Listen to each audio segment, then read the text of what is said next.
Ми почали з того, що довго переконували Дениса, що цим треба займатися. Тому що я ж почала в 2015 році, коли попала в Боснію на навчання, і зрозуміла, що я до цього була журналістом, що журналістика не вичерпує всього, що можна було робити, а якраз хочеться йти в поле і намагатися щось змінити. А потім Денису довелося займатися практиками розбудови миру і конфліктології, тому що так, через конфліктологію легше людям пояснити, що ми маємо на увазі. Ну от якраз Тетяна пояснила, чому я цим займаюся. Я не дуже рвався в цю сферу, тому що я свого часу працював в неї і якби особисто не горів таким бажанням високим, але просто після 2014 року, бо оскільки я сам з Донецька, то, скажімо так,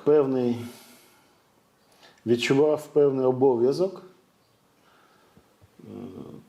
перед суспільством в цілому, не перед конкретно там українським суспільством, ще щось, а просто певний суспільний обов'язок не допустити, скажімо, тих помилок, намагатися запобігти тих помилок, які були припущені в Донецьку, які були припущені на сході України, через що величезна кількість людей, там моїх близьких, знайомих, друзів, вони постраждали. Дехто взагалі загинув, і от якби щоб спробувати не повторити цього.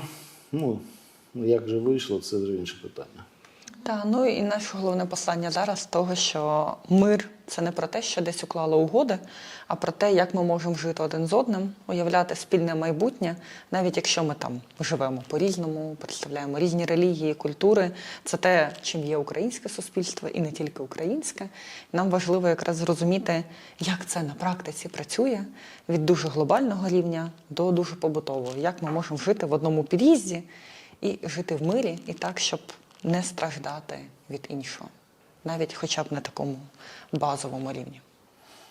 І це, і плюс ще один момент, те, що все ж таки, ну я спробую за всіх сказати, на нашу думку, все ж таки питання культури діалогу у нашому суспільстві не дуже розвинено, хоча там ми кажемо, що от там у нас там прекрасна культура, така гостинна, решта, вона може і гостинна, але тим не менш, на жаль, немає культури, немає повсякденної культури діалогу або культури повсякденного діалогу. Тобто люди не звикли домовлятися, вони звикли нав'язувати свою точку зору, вони звикли примушувати інших до своєї точки зору, і через це багато проблем, які ми маємо, вони лише збільшуються, вони лишаються, збільшуються, поглиблюються. І от якраз основним нашим намаганням, особливо раніше ми про це постійно казали, що ми якраз намагаємось оцю культуру діалогу запровадити, щоб вона стала більш звичною. Тобто звичка домовлятися почала переважати, почала домінувати над звичкою нав'язувати свою думку. Зрозуміло, що це такий дуже тривалий шлях. Так, сподіваюсь, доживемо. Хоч трошечки, щоб це побачити.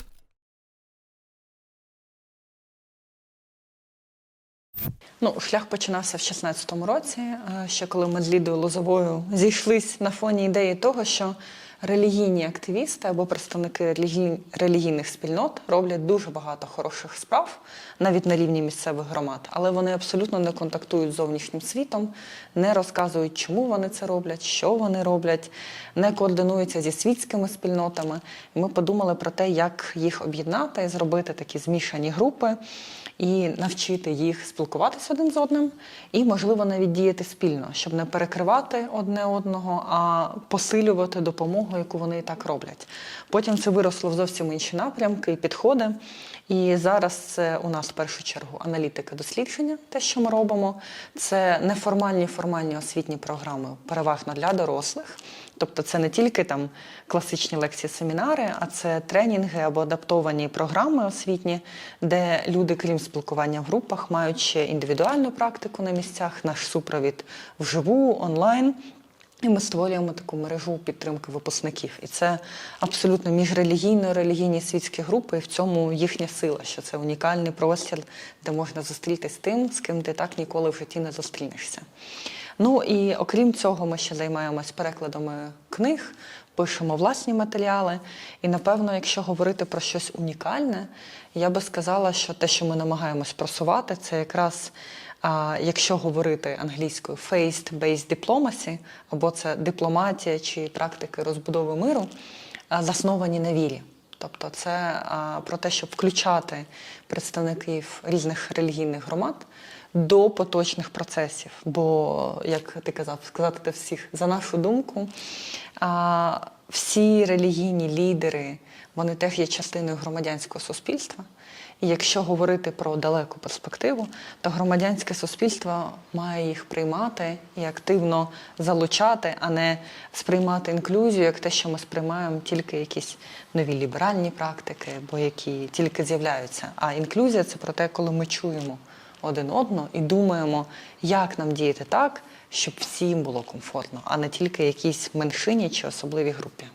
Ну, я б тут, може, додав би, або навіть трохи відкоригував. Наш якраз унікальний підхід і полягає в тому, що ми зводимо в одному безпечному просторі як релігійні спільноти, представників релігійної спільноти, так званих традиційних лідерів, так і представників секулярної спільноти, точніше світської спільноти. І мета, щоб якраз громадянське суспільство у нас було побудовано з представників цих двох великих спільнот. Тому що ми не можемо все ж таки, от мені особисто важко сказати, що у нас прям є громадянське суспільство, в яке ми хочемо залучити представників релігійних спільнот. Воно у нас лише формується, і якраз ми намагаємося, щоб воно формувалося з тих. Бо оскільки ми тривалий час були секулярним суспільством, ми були радянським, потім пострадянським, і насправді, якби, скажімо так, на широкий загал, все ж таки, на широкому загалі ми дуже секулярні. Ми дуже секулярні. Але при тому для України характерний якраз дуже високий і релігійний плюралізм, і дуже висока релігійність. І ці два світи, вони існували між собою, і вони якби не дуже перетиналися. І от якраз наше намагання їх зблизити максимально, щоб обоє ці два світи, вони формували цей громадський простір, громадську спільноту, громадське суспільство. Це велика, далека мета, тому що все ж таки я не можу зараз сказати, що у нас є громадське суспільство, до якого нам потрібно залучити релігійних. Воно формується. Воно формується якраз за участі релігійних спільнот. Для нас дуже важливо, щоб вони були залучені. Але ми от якраз ті самі прикордонники, посередники, медіатори, якраз, тобто от наша, знов-таки, та ж сама унікальність, що ми посередники між релігійним світом та секулярним світом на рівні громадянського суспільства. Ну і питання в тому, що розвиток громадянського суспільства має якраз будуватися на культурі діалогу в ідеалі, тому що це не про те, як хто де що крутіше зробив і про конкуренцію, а про те, що громадянське суспільство існує для балансу сил і для співпраці, і разом з тим критики держави, те, що в ідеалі мало би бути. І для того, щоб воно було суб'єктним, якраз різні люди мають домовлятися між собою, домовлятися конструктивно. Ну це бажаний варіант. Ну, тобто, насправді, вирішувати конфлікти ми знаємо, що найефективніший спосіб вирішення конфлікту – це геноцид. Але ми все ж таки, ми намагаємось уникнути цього. Найефективнішого. Ми все ж таки хочемо якраз він-він.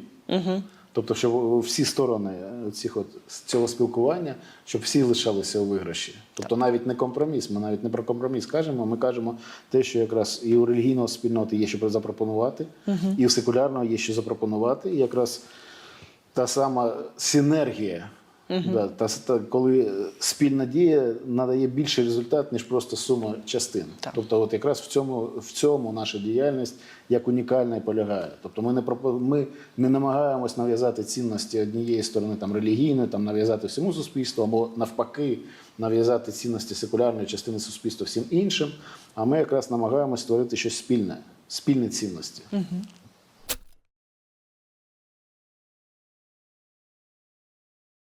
Хтось написав у Фейсбуці, що срач – це національна ідея українців. От мені би дуже хотілося, щоб ці срачі, які притаманні, особливо зараз втомленому суспільству, приводили до якогось результату. Тому що сваритись – це нормально, питання в тому, як сваритись і що після цього буде. Що ми застосовуємо? Це у нас практики фасилітації діалогу в різних вимірах, бо їх є дуже багато, і взагалі діалогові практики в різних вимірах. І це не те, коли ми просто сіли і вдвох поговорили, а коли це організований процес, де ми дбаємо про безпеку учасників, розуміємо, заради якої мети зібрали, що нам треба проговорити і куди ми виходимо. Крім цього, це у нас ігри різноманітні, інтерактивні, і не тільки симуляція, коли ми можемо в безпечному просторі прожити якусь ситуацію, програти різні сценарії і зрозуміти, які нам з них вигідні, невигідні, куди ми хочемо прагнути і як до них дійти. Стратегічне, операційне, тактичне планування, мені здається, це зрозуміло. Практики кола, які якраз є такими традиційними, забутими і часто виглядають як якісь посиденьки в колі, які ні до чого не призводять, але вони можуть давати надзвичайно глибинний результат, навіть якщо його не можна помацати прямо на виході. Ну і це безпосередній супровід в ментальному здоров'ї, але про це якраз ти можеш більше розказати. Ну, скажімо так, більш детальний супровід ментальному здоров'ю можна на цьому не концентруватися як на якійсь практиці, тому що за великим рахунком, якщо ми кажемо про методики якісь, про якісь техніки, ми використовуємо багато в залежності від ситуації, тобто це дуже інструменталізовано. Тобто ми не можемо сказати, що ми представники якогось там підходу.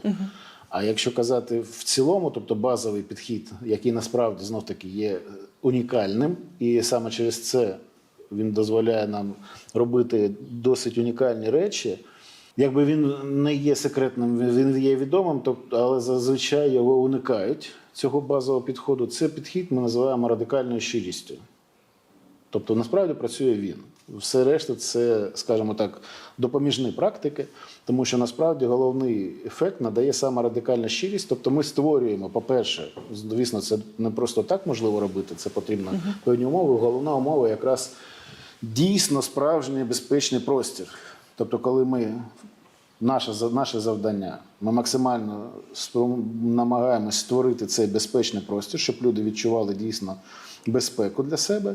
І в умовах цього безпечного простору ми якраз намагаємось стимулювати їх до радикальної щирості, тому що вони не мають цієї можливості фактично ніде, окрім нас, зараз. І це завжди так. Люди не мають можливості висказати все те, що насправді вони думають, тому що вони там можуть бути якимись соціальними очікуваннями, стримувані. Вони можуть бути суспільним тиском, публічністю, тим, що там їх будуть вважати невихованими, ще чимось. От якраз ми намагаємось створити простір, де це не тисне на них. І перш ніж, знов-таки, для того, щоб був діалог, для того, щоб було спілкування, для того, щоб була комунікація, ми маємо усунути препони для цієї комунікації. А головна препона – це те, що в чоловіка наболіло, що він не може висловити, що він не може проговорити. І ми даємо можливість висловити, що насправді він відчуває, які там претензії має, які відчуття має, що він насправді думає. І в таких умовах, коли, наприклад, декілька сторін в такий спосіб спілкуються, вони знають, по-перше, що насправді людина від них очікує, що вона про них думає, як вона до них ставиться. І це лише в такому випадку це надає можливість усунути непорозуміння. Тому що в більшості випадків порозуміння не усувається саме через те, що до кінця людина не проговорює, через що вона не довіряє, через що вона не готова піти на цей діалог. І саме ми намагаємось працювати якраз в цій радикальній щирості. Тобто лише за радикальної щирості можливий діалог справжній. Це наша думка, ми її практикуємо, і поки що наш досвід показує, що так воно і працює. Лише в умовах радикальної щирості і безпечного простору. Ну, це ставить високі вимоги до нас самих, що ми маємо бути щирими. Але наші учасники, мені здається, якраз на останній особливо сесії могли побачити, що у нас зазвичай є декілька фасилітаторів, і у нас бувають різні думки на одне питання, і ми якраз ними ділимось в процесі. І це не те, що там прийшли на освітню програму, отримали одну правильну відповідь, інші неправильні скасували, і йдемо з цим далі назад в життя. А тут якраз відбувається прямий діалог, навіть в освіті, навіть в аналізі подій. Там у нас ще є методика контекст-чутливого аналізу, де ми можемо розуміти, що картинка набагато складніша, І можемо між собою навіть думати, як нам переглянути свої попередні погляди разом з нашими учасниками. І це, мені здається, максимальна цінність, тому що вони не бачать, що ми сіли ідеально і щось їм розказуємо, і от в підручнику написано «подивіться». А ми прямо з ними вживу проходимо цей процес і розуміємо, що щось треба поміняти, а щось дійсно класно працює, і з цим треба рухатись далі.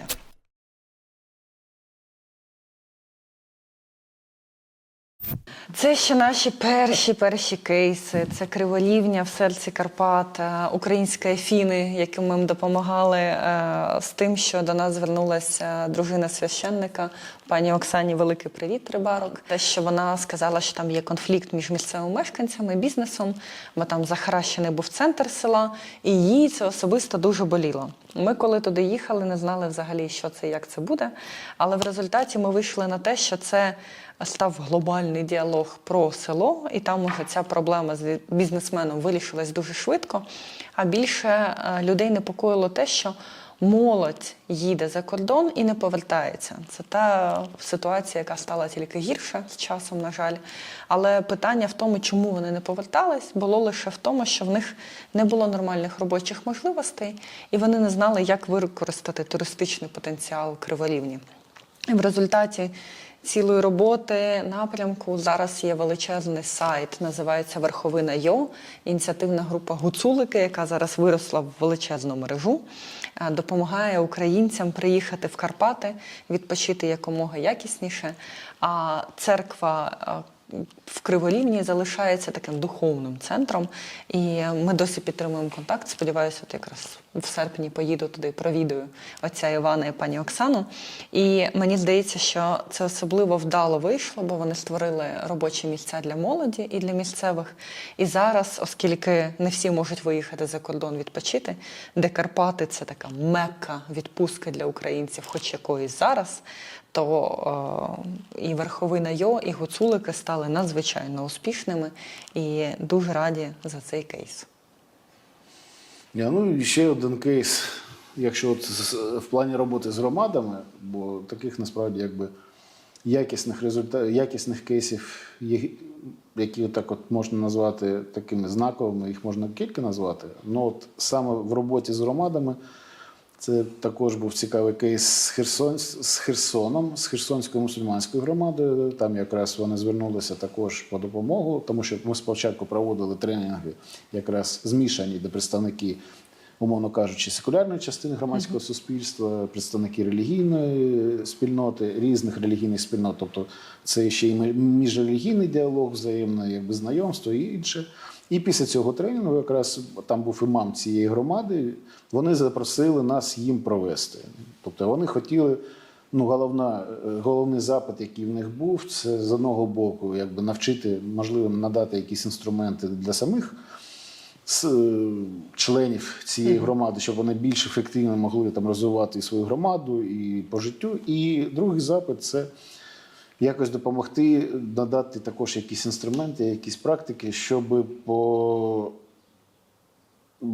покращити стосунки з немусульманами. Тобто, тому що, все ж таки, мусульмани в Україні, вони є меншістю, а з жителями оточуючих районів, щоб якби краще проходила комунікація, тому що в Херсоні досить багато, в Херсонській області, багато мусульман. Це локальна, скажімо, одне з місць локального проживання мусульман, турок, месхетинців або ахиска. І от вони запросили, ми з ними провели роботу, і потім там дуже постійно імам тут дякував, постійно писав благодарністю, тобто ті практики, навички, які на початку ми надали якби самим членам громади, вони почали їх використовувати цю практику, точніше, ми пізніше це назвали практику кола, вже ввели саме як практику. Але тоді ми ще її так не називали, ми просто запропонували, що навіть самий простий спосіб якби налагодити стосунки як всередині громади, як і ззовні, це фактично спільне чайпіття або спільне чаювання. Тобто, коли ви можете спокійно, по-перше, навіть з точки зору якби, психологічної, коли людина їсть, вона найбільше почувається в безпеці, тому що коли вона не в безпеці, їй важко їсти. І тут зворотній зв'язок, тобто ти їш, ти все одно більш безпечно себе почуваєш. І якраз спілкування в цих умовах, воно відчувається, сприймається на психологічному рівні, воно як більш довірливе. І коли це практикувати регулярно, тобто навіть раз на тиждень проводити такі спільні заходи, просто спілкуватися. Тобто не коли ти там запрошуєш там, тих самих людей або жителів, які навколо, або там з громади, хто рідко ходить, не для того, щоб якісь проблеми, там, діла порішати, да, там, щось там спитати, або там, попросити, а просто поспілкуватися. Тобто спілкування без мети чогось досягти, а спілкування заради спілкування, спілкування заради комунікації. Просто добре разом посидіти. Да, тобто спілкування заради діалогу просто, тобто мета просто діалог. Так. І це якраз воно дає значно більший ефект з точки зору встановлення нормальних стосунків. І от воно якраз працювало, і воно дуже гарно працювало, але, на жаль, ми знаємо зараз більшість там, оскільки якраз мусульмани в Херсонській області, вони мешкали переважно на тих територіях, які зараз окуповані. Тобто вони були змушені взагалі виїхати з України, виїхати з тих територій. Тому зараз, звісно, цей кейс, він не мав продовження. Ну, ми сподіваємось, що вони самі практики з собою забрали, вони їх винесли, вони практикують і надалі, але просто конкретно там воно якби продовження не мало. А є інший кейс, як мінімум в іншій сфері, тобто не в сфері роботи з громадами, а в аналітичній сфері це мепінг. Тобто це звіт, який ми готували для Інституту миру Сполучених Штатів стосовно якраз релігійного мепінгу України, які релігійні актори, які конфлікти, які пропозиції щодо уникнення, усунення, превенції цих конфліктів. Якби цей звіт отримав дуже широке розповсюдження, тому що він якраз розповсюджувався самим Інститутом миру. І навіть зараз ні. Да, зараз І ми він знаємо. встиг бути опублікованим до появи адміністрації Трампа, тому ми встигли його розповсюдити. Так. Але ще про кейс Херсона хотіла додати, що один з важливих результатів, те, що з нами ділилися вже через певний час, що там діти ж боялися йти в світські українські школи, через те, що боялись, чи не будуть там дискримінувати через носіння хіджабу, що буде, як будуть сприймати. Але в результаті роботи з місцевим населенням, з мечеттю, діти пішли в звичайні школи, і їм було там комфортно. Тобто це, як на мене, прекрасний показник, бо якщо дітей готові віддати в звичайну світську школу, значить їм дійсно безпечно, і це працює. А ще, мені здається, у нас от два таких ще випадки. Перший – це тільки коли почалось повномасштабне вторгнення. У нас природнім чином з'явився чат «Допомога в дії», де були наші випускники і різні партнери, які координували гуманітарну допомогу, евакуацію, там, доставку чогось в якісь райони, які були закриті. І це не було там всеукраїнське охоплення, умовно, і не якісь там величезні координаційні штаби, але це була групка дуже мотивованих релігійних лідерів, які іноді перекидали абсолютно різні запити. І от, наприклад, як навіть тобі довелось виїжджати з родиною, що починав... А ти з ким виїжджати з Києва? В смысле виїжджати з Києва? Да, виїжджати з Києва, якраз через церкву Філадельфія. Дякуємо їм. Да, дякуємо, тому що якраз тоді це був який... Це вже початок березня. Мені було потрібно евакувати сім'ю. І це був березень, це був десь 5 березня, тобто це саме такий пік, коли вже там всі потяги були просто забиті, там люди кидали ці чемодани, все, їхали лише люди потягами, евакуації не було, було незрозуміло, що в Києві, тобто вже диверсійні групи тут доходили майже, тому що коли ми їхали до церкви Філадельфія, вже близько до центру, Солом'янський район, там були вже ці спалені БТРи, спалені машини, тобто вони доходили до туди. І якраз, щоб евакуватися через цей чат, через Тараса, якраз він дав контакти, ми зв'язалися і принаймні змогли я зміг вивезти родину до західних областей, а далі вже їх евакуювати. І осісти в православній громаді? Ні, там було ще цікавіше. Тобто починали ми з Філадельфії. З Філадельфії там були навіть такі напівевакуаційні маршрути, тобто вони з Сарн возили в Київ продукти, а на зворотньому шляху забрали людей до Сарн. Потім з Сарн до Ковеля також якби друге плече, це були також представники цієї церкви в Сарнах. В Ковелі нас перехопили представники Православної церкви України. Потім добралися вже до кордону, до Ягодина, до Любомля. Там якраз, ну, умовно кажучи, православна громада УПЦ МП, те, що називається. І потім вже сім'ю евакуював. Да, на певний час трохи затримався там, на західному кордоні.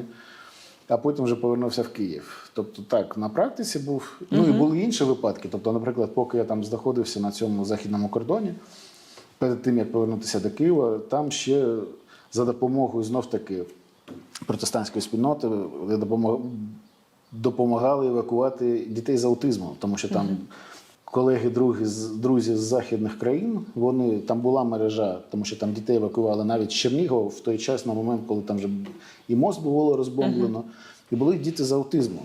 І от, наприклад, ми вивозили там одну дитину якраз саме з Ягодина за допомогою протестантської спільноти. Тобто дівчина приїхала з церкви, вона її забрала, ну тому що чоловіки не могли перетинати кордон. І вона перевезла, там вже в Польщі зустріли її, взяли цю родину з дитиною з аутизмом, причому там такі дуже сильні стадії. Тобто дуже активно приймали участь всі релігійні спільноти. Звісно, з точки зору, наприклад, евакуації, тут безумовно, якби протестантські спільноти, вони, напевно, були найбільш ефективні. А ще, мені здається, от наш поточний кейс, коли ми змогли завдяки нашим партнерам з Українського гуманітарного інституту і Волинської православної богословської академії сертифікувати нашу програму з психологічних основ в духовному служінні. І я пам'ятаю, що коли кому не розказую, хто вас сертифікував, кажу, у нас сертифікація від 2 вчених рад.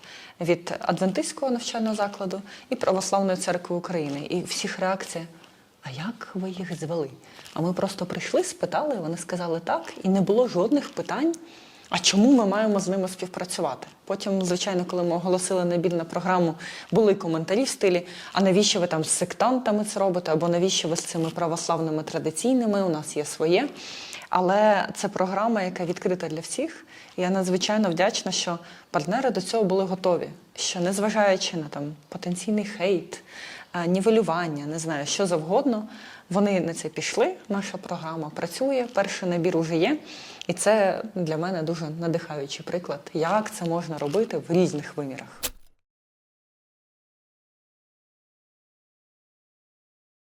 Чому це важливо? Да, я відразу напрягся, як тільки почув Нацбезпеку? Да, зараз улюблене словосполучення багатьох квазірелігійних діячів або навколо релігійних. Потроху це слово перетворюють на якесь пугало і використовують не в тому контексті, як бажано було б, але тим не менше. Перш за все, головна загроза нацбезпеці – це внутрішній конфлікт. Це дуже важливо розуміти, що насправді для здорового суспільства, для консолідованого суспільства жодних загроз нацбезпеки, окрім там прямого вторгнення противника, який значно перевищує в силах їх, не існує. Але таке трапляється дуже рідко, тому що, ну скажімо так, будь-яка країна знаходиться в умовах, що там постійно діють представники всіх навколишніх країн. Вони діють з метою там щось там дізнатися, чомусь, якісь там пакості зробити, ще щось, але це нормальна ситуація. Тобто, ну, країни так влаштовані, що вони це намагаються свій вплив розповсюдити різними способами. Але якщо суспільство і держава здорові, вона з цим справляється, тому що є відповідні структури, є відповідні ставлення на людей до таких викликів, і це нормально. Тобто це як людський організм. Ми постійно знаходимося під впливом різних факторів, які мають завдати шкоди нашому здоров'ю. Тобто постійно. Але якщо організм здоровий, він нормально з цим справляється. Тому головна загроза – це внутрішній конфлікт. Це коли якісь групи, великі, маленькі, немає різниці, коли вони маргіналізуються, коли вони стигматизуються, коли вони відокремлюються від суспільного внутрішнього діалогу. І це є найголовніша загроза для будь-якого суспільства. Це є загроза нацбезпеці. Відповідно, якби загроза нацбезпеці, на нашу думку, я сподіваюся, ну на мою так точно, якраз головна загроза нацбезпеці – це цей поділ всередині суспільства, тобто відокремлення певних груп, окремих груп. І тому саме діалог, практики діалогові, практики якби комунікаційні, практики спілкування, спілкування з представниками радикально інших думок, радикально інших позицій, але яка б в тебе позиція не була, є спільна реч. Тобто ми всі є громадянами цієї країни, ми всі є за походженням звідси, ми всі маємо жити разом, ми маємо право на інші думки, на різні думки. І якраз запровадження такого діалогу – це є запорука нацбезпеки, тому що вона робить організм суспільства здоровим і здатним давати відсіч будь-якому зовнішньому впливу.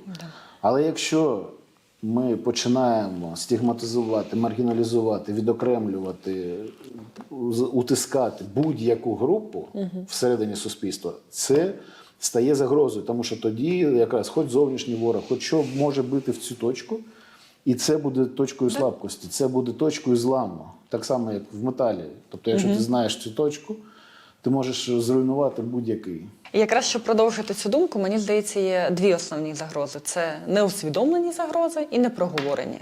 Тобто, якщо ми не уявляємо, що відбувається, якщо ми під дією пропаганди нічого бачити навколо себе не хочемо, не можемо, стомились, з нас досить, з нами дуже легко працювати. І легко бити в цю точку, і так само легко, наприклад, чому мене особисто лякає дуже поствоєнний період, умовний період миру, тому що тоді, мені здається, якщо зараз там багато питань знімається не на часі, або у нас якийсь відбувається активний обстріл, і люди забувають на певний час і консолідуються, то коли настане умовна фаза комфорту або стабілізації якась, тоді якраз і можуть вилізти всі ці проблеми, які були не проговорені і не усвідомлені.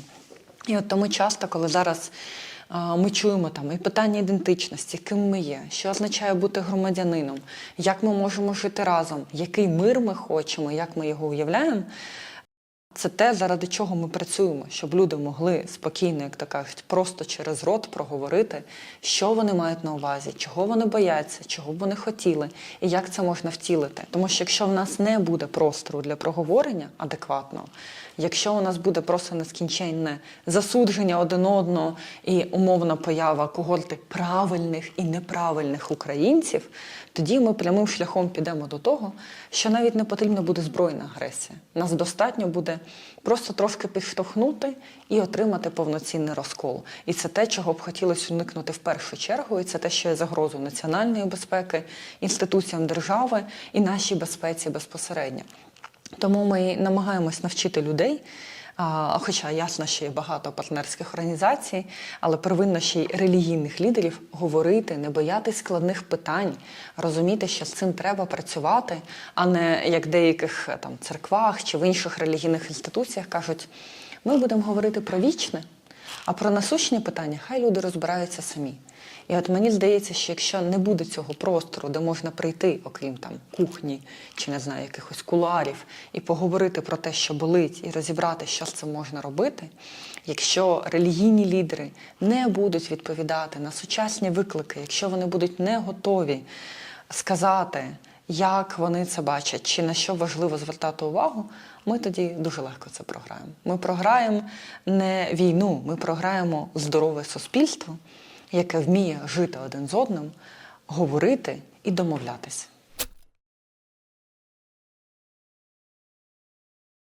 Ті, які ми перекладаємо, звичайно, які ще книги можна читати. Тільки правовірні, канонічні, які ми переклали або написали.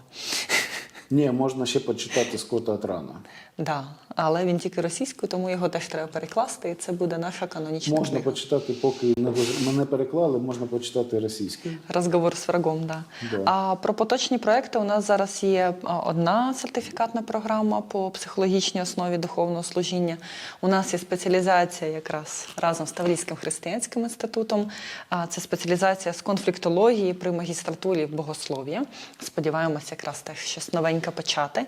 А потім у нас є дослідницький проект проекти, які ми далі ведемо і нещодавно завершили, зокрема про релігійний копінг і як люди собі пояснюють через копінгові стратегії, що відбувається з війною, як вони долають травмуючі події. У нас є особливий розроблений Альоною Копіною тренінг і програма «Захисник-захисниця вдома», який працює з релігійними і не тільки спільнотами на тему того, як самим спільнотам готуватись до реінтеграції військовослужбовців і ветеранів та ветеранок. І так само у нас є ще ряд фасилітацій, консультацій, супервізій, які ми проводимо, і до нас завжди можна звернутися, прийти, спитати, попросити приїхати, тому що в нас немає такого, що от ми маємо якусь стабільну програму, і ми діємо тільки її в рамках, чи якийсь певний інструмент чи методику, і ми робимо тільки її. Ми кожен раз її переглядаємо, адаптуємо, розуміємо, як її змінити, залежно від контексту, з ким ми працюємо, яка мета. І в цьому, мені здається, наша теж сила, що ми готові підлаштуватись і діяти заради найкращих інтересів так само тих, хто до нас звернувся. Ми можемо ще згадати, що, в принципі, якби ми є частиною мережі релігійних і традиційних миротворців. Всесвітньої мережі. Всесвітньої мережі, да. І якби в рамках цієї мережі ми так само підтримуємо, проводимо міжрелігійні комунікації всередині української релігійної, загальнорелігійної спільноти. Тобто налагоджуючи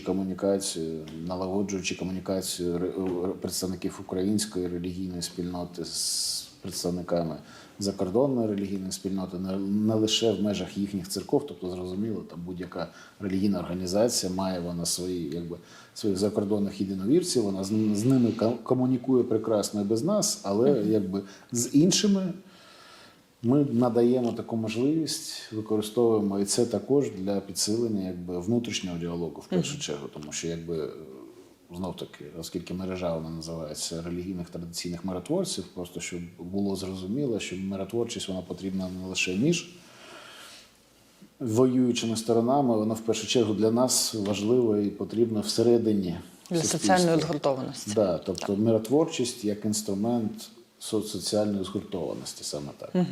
Ну, якщо забігти трошечки наперед, у нас ще повертається трек молодіжних проєктів, оскільки він у нас до цього був, але ми намагаємося його підсилити і повернути в більшу, так сказати, поточну діяльність. І це займаються Аня Довбик і Дмитро Федорчак безпосередньо.